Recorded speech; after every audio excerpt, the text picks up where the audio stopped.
行转爱走。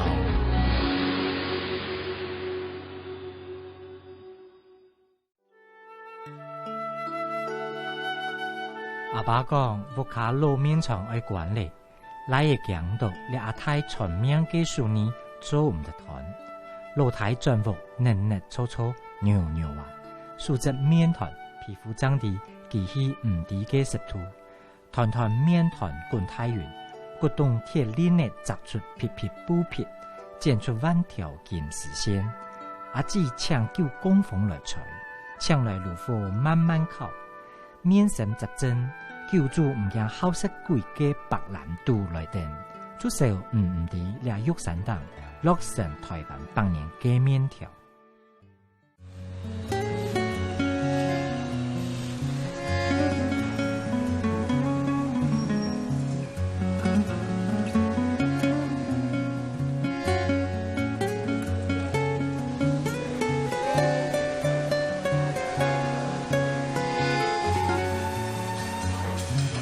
清晨5点，天还没亮透，这家从日治时期就创业、具有100年历史的传统制面厂，却已经开始热闹了起来。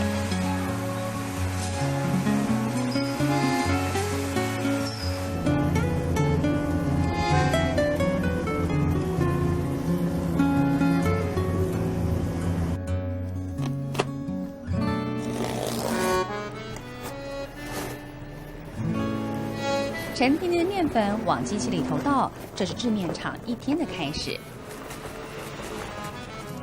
现在是倒中筋，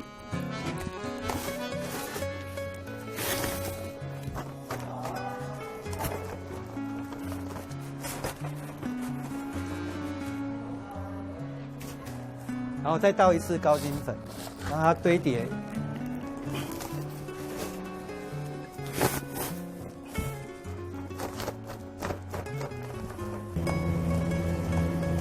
机器一开，中筋、高筋面粉瞬间在搅拌机里跳跃。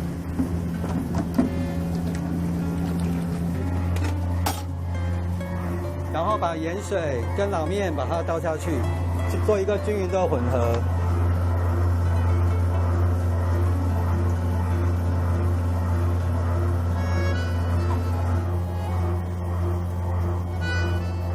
中筋、高筋面粉加上水、盐和老面，没有一丁点儿人工添加物，最原始却是最难得的美味。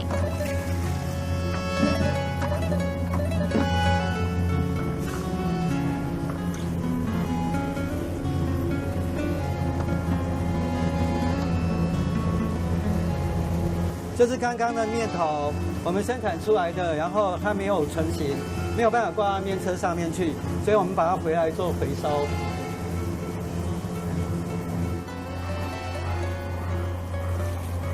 还以为有什么特殊的调味料，原来是将不成形的面条回收利用，丰富面团口感。但一模一样的材料，却不是人人都能够做出一样的好滋味，因为人才是最大的变数。由生弹的手与机器里头跳跃的面团，仿佛有着一股默契，他伸手不断往机器里抓。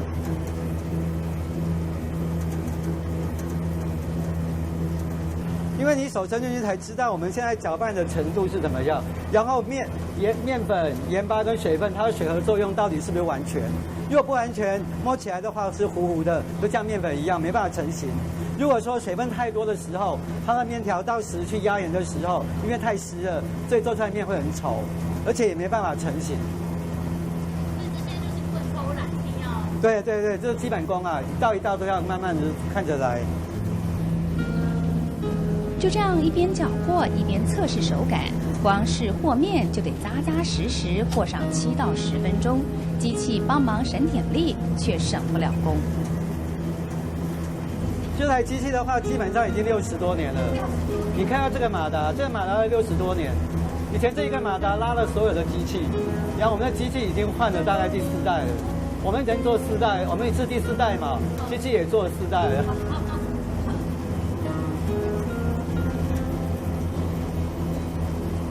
现在要看到像这种比较老的设备应该很少了，现在都比较用现代化的设备。是对它有感？当然有，从小看到大。他养起我们家，哎，我们靠他吃穿啊。用了60多年的机器，拥有100多年历史老面厂，创业早在日治时代。面条名称蕴含着老一辈对儿孙的祝福与期待。一开始我们是叫做长寿面，因为关系有长寿之乡的美誉。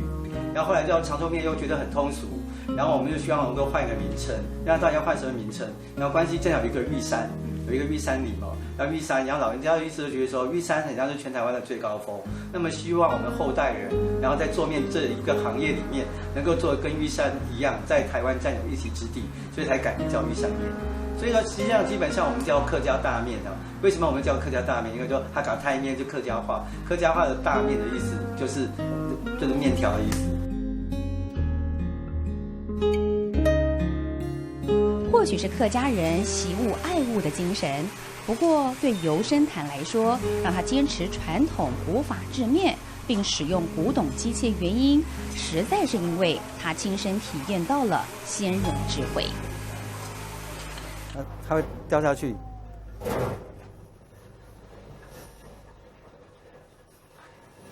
它掉下去是掉到转盘。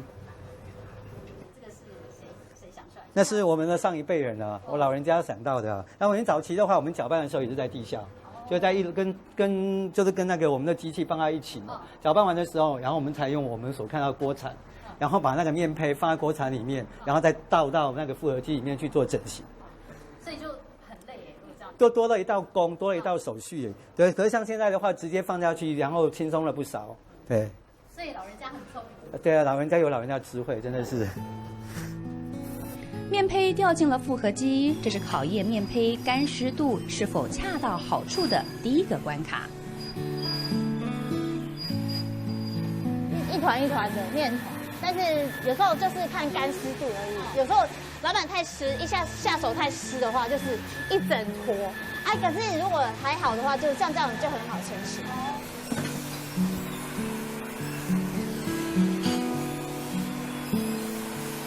不止面胚的干或湿影响成品，就连天候气温也能左右面的好坏。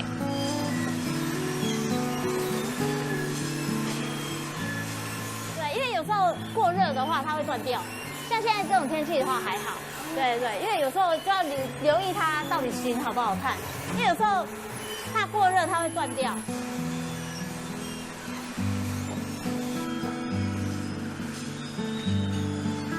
盯着追着拉着，虽然有机器帮忙，但要说这面条是手工制成也不为过。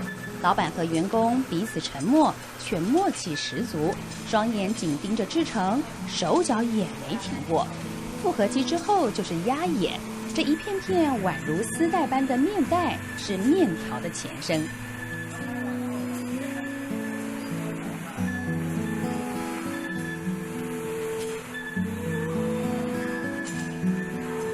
因为我们现在看到的话是面胚嘛，所以说我们把它整形成为面带，就是我们现在所看到的面带，整条的面带这样过去。然后面带基本上的话，这个是压延机，复合机跟压延机合在一起。压延机的功能是把我们现在所压出来的面带，大概是5公分，然后慢慢的一直过来，经过好几道的压延，然后这边可能是4公分，这边可能是3公分，这边可能是2公分。然后这边可能是1公分，然后最后面呢，到了这一边的话，可能就是我们要的宽度、厚度。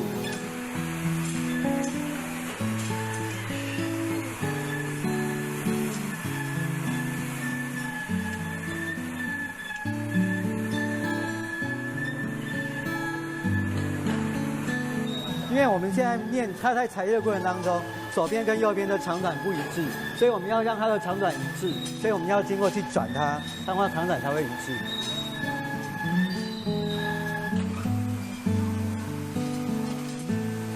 好不容易终于看到了面条，但这才只是开始，因为接下来是最考验功夫与耐心的晒面。其实为什么这家100年面厂能够在新竹生根，并且远近驰名，说起来也得感谢新竹特有的九江风。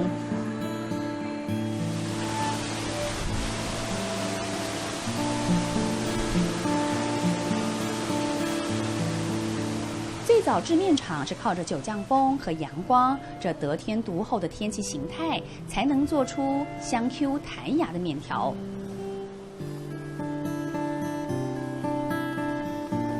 他可能很早就要开始去做，像我们北部嘛，很像日照比较不太稳定或比较不充足嘛，所以之前我记得有印象的话，他们大概早上的4、5点就开始来这边生产，对，然后4、5点来这边做面条，然后做完大概在太阳晒下来的过程当中，可能已经晒到下午的3、4点，但是因为太阳照射下去，地会产生热气，热气会传导到面条里面，而且在太阳光斜射的角度上面，它可能上面比较容易干，所以上面是干的，下面也是干的，可是中间还是湿的，所以面条就因为承受不住那种重量，就会断落。对，不是农民却得看天吃饭，但一般饕客可没在看天气决定要不要吃面。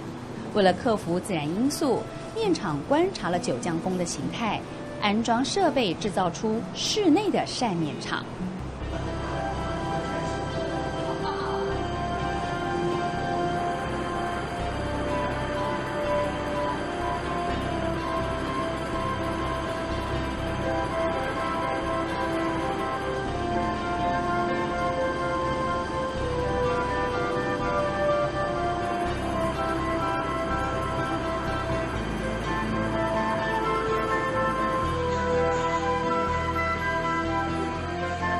其实像你现在看到这边的话，就有电风扇，还有现在看到这火炉。电风扇的部分的话，实际上它类似是模拟九降风。九降风的话，因为九降风比较干冷嘛，所以说我们现在用风吹下来。但是因为九降风比较干冷，所以我们要把湿气带出去，所以再加一个热风。所以我们基本上面条是冷热风去做交替。可能基本上在交替的过程当中，可能要10到12个小时。我们面条比较偏于慢干型，所以因为慢干，所以它熟成的时间够久。够久的话，口感会更好，所以我们的面条吃起来基本上是滑顺弹牙。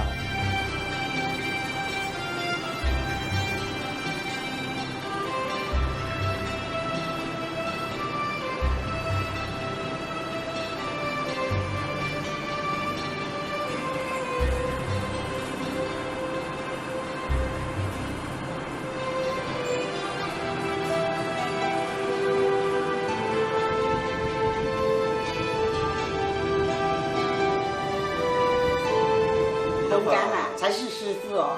以外的比较简单哦，风干啊，你一下没有看好啊，那个面啊会这样松松的，不 Q。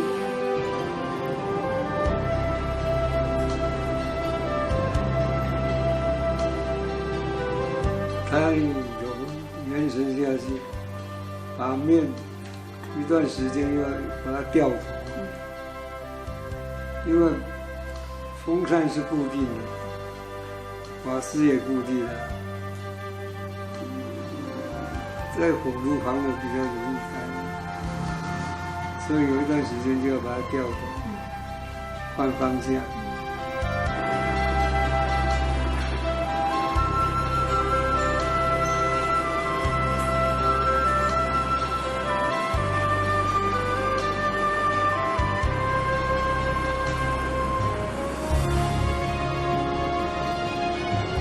一般来讲的话，它面条比较不容易干的地方是在我们所看到的中间。那如果中间的话，它是还是像这样子的话，这样的话是可以弯折的部分的话，就表示这面是完全没有干的。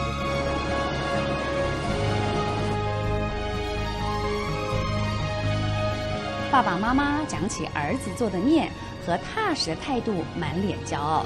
这家从1910年就诞生的制面厂，现在每个月高达1000多斤的产值，加上饕客的口耳相传，让制面的手停不下来。但其实，在10多年前，第3代老板萌生了想要关厂的念头。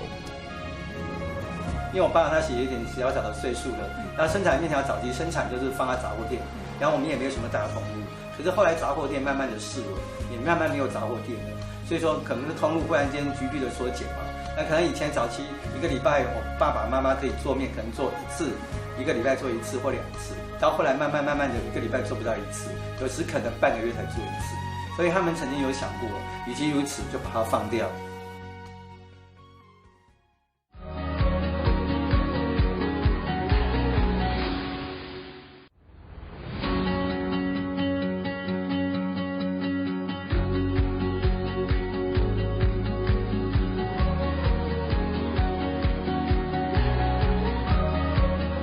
行進危重。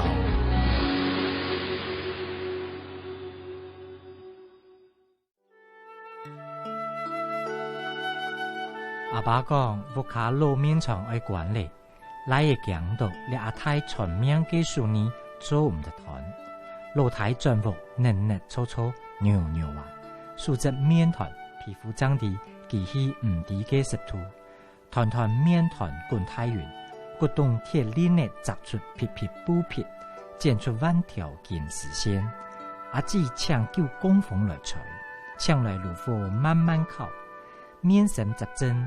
救助唔驚好食貴嘅白蘭度來定，出售唔啲倆玉山等落成台灣百年嘅麵條。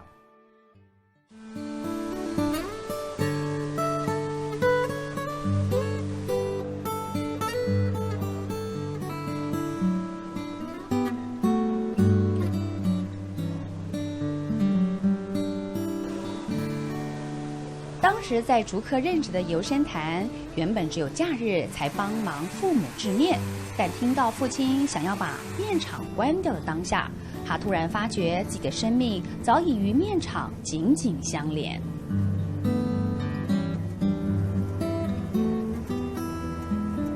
好的时候，那时我正好在竹科附近上班，然后本来想说继续往竹科在那边继续上班就好了。就不需要再回来做，可想一想也不太对，因为老人家对我们家的所有的东西，包含的厂房、包含的生产的设备等等，都具有了感情，还有他们以前的记忆，然后也有包含了我们记忆。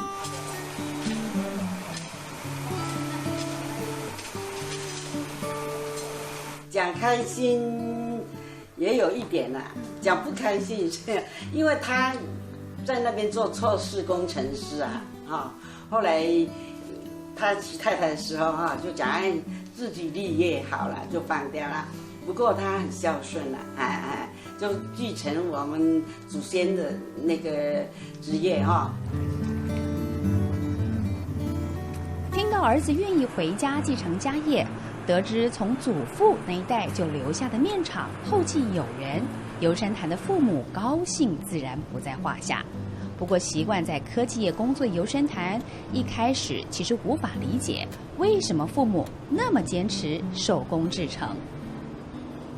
之前的话，像刚开始回来做事嘛，然后我可能就是说，希望说我们在生产的方面，可以把很多地方可以缩短它的流程，就包含说，我这样子做面的时候，我搅拌的时间，或者压盐的时间，或者是我烘干的时间等等。那只是想说，是不是把时间给缩短，然后人工可以缩短，然后所以我们一些固定成本可以降低。那时想法是这样，可是我老爸的意思是说，中期就是这么做，然后我们沿着最古老的方法这样做下去，客人吃自然就知道你到底有没有变成什么东西。所以在过程当中，曾经跟他有一些的冲突到，所以冲突完的话，我发觉老人家讲的话真的是真的，都是对的。他说我刚回来的时候，你最担心什么呢？我做面的时候担心他不专心。对啊，就他觉得我们会想东想西了吧。不止制成意见不同，对于行销想法，父子俩更是天差地远。问题是，尤生潭接手面厂时，老面厂其实已经面临存亡危机。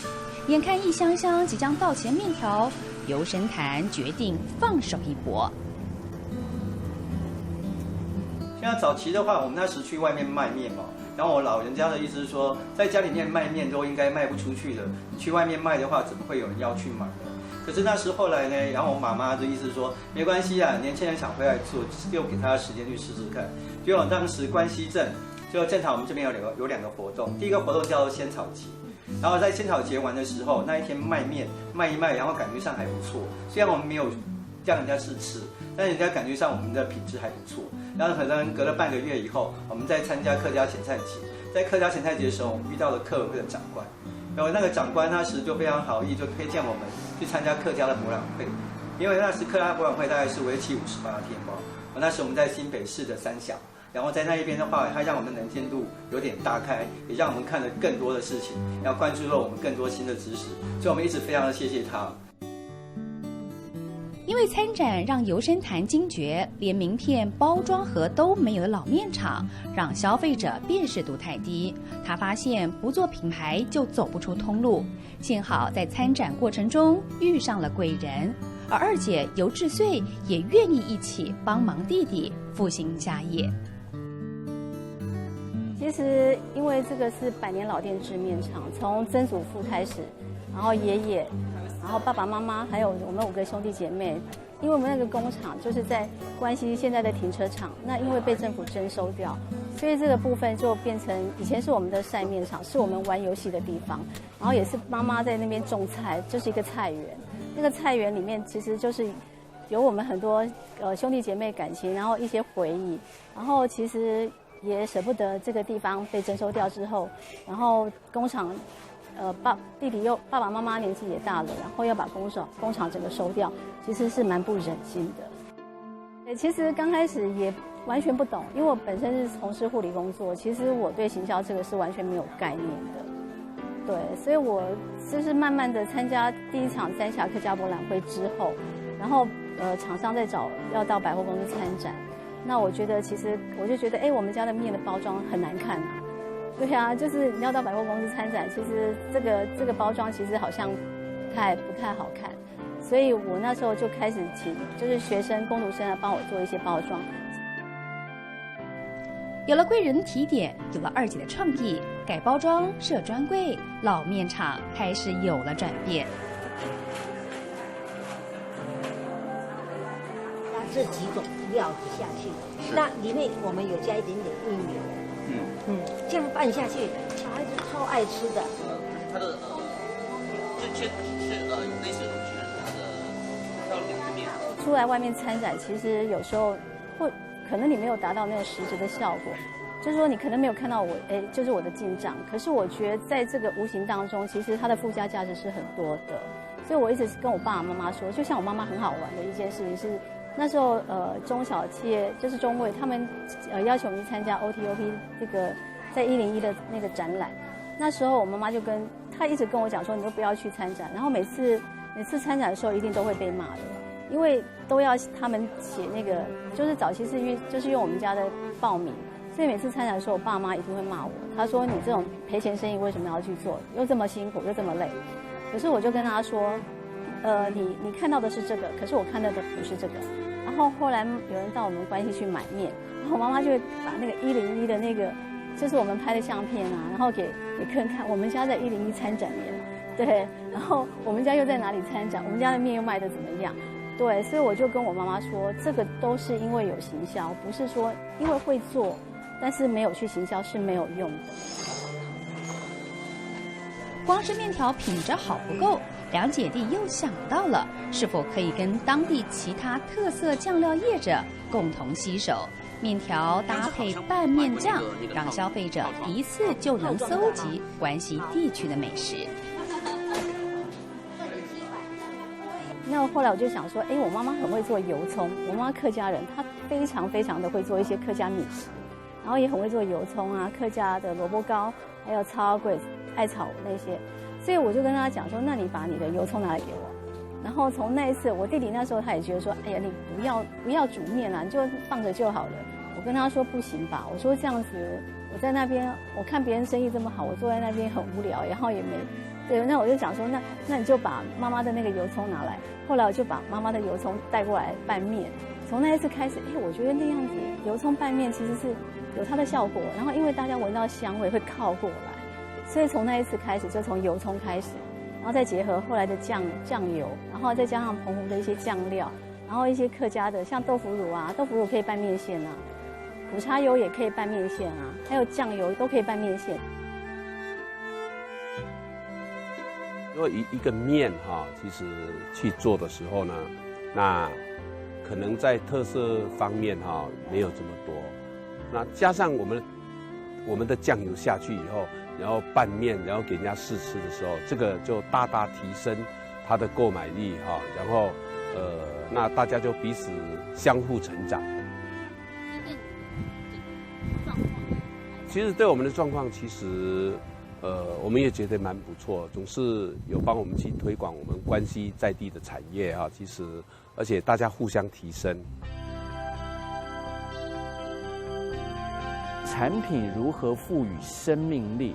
也就是说，产品除了好吃、Q 弹以外，它的生命力其实是最吸引消费者的地方。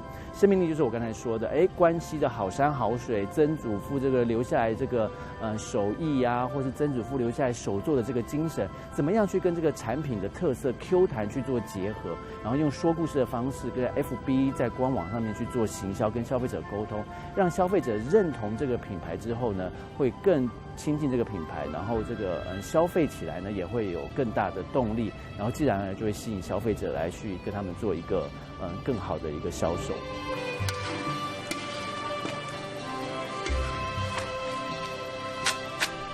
不过，不管行销怎么变，包装怎么变，不变的始终是面条到底的好滋味。这让许多死忠顾客指定只用这家面厂的面。我们长期以来就是从我回关西之后，大概这10-20年都长期使用啦。为什么喜欢他们家的面？因为它除了有自己的坚持，按照古法来制作之外，他们家面的品质相当好。像我们揪这个面啊，像我们有时候久煮，它不会像一般面条会软烂，它不会，它的品质相当好。高一保险品。来，妈，那个你可以跟那老板娘再访问一下。老板娘平常都吃这边的面吗？对。为什么喜欢他们家的面？这个面就是煮不烂，然后它是用很纯的原料去做，这个我们吃的比较健康，比较安心。所以只吃他们家的面。对，我们是特地从台北。我们的面现在很耐烫这样还没好。粗的、细的、甜的、咸的，老面厂的面条养活了一家人，也征服了饕客的嘴。厂里的员工也都是吃这些面条长大的，像是金钟影帝吴镇迪，从小非这家面不吃呢。他看到吃饭他就会哭，我小的时候。有一天我在那个玉山面的老板家里，就店家那边，看到有玉山面，就买来给他吃，他就用干拌面吃。我觉得说，饭他不喜欢吃，面喜欢吃，那之后我都常去买玉山面吃。一场经营危机换回了家人的向心力，由家人至今仍有不准在外吃面的家规。曾经让父母觉得毛躁的油生坛，如今却也成为父母的骄傲。我们希望说，把我们在做面的过程当中，不是用生活去做面。有些人去做面嘛，他可能就是因为经济上面，所以他需要去做面，然后去赚钱。然后我们就觉得说，赚钱是基本上是会有。所以说，在赚钱的过程当中，我们希望可以把更多的元素放进去，包含就是说，我们是不是有一个小小的一些责任在？我们是不是可以做一些教学的责任啊，或者教导我们的下一代面是怎么做的，或者可以让一些小朋友或者是一些比较清寒的家庭，可以到我们这边来，然后无限的品尝，也不用钱，然后请他们去吃或者去做 DIY 的动作，或者结合一些这边的社区或者社团，然后把一些的外来客，然后来这边做半日游或一日游，然后希望我们成为一个关系的一个景点。至少我们在我们的有限的能力范围内，可以把我们家的面推广出去。但是在推广的过程当中，希望能够有更多人看到关系的存在。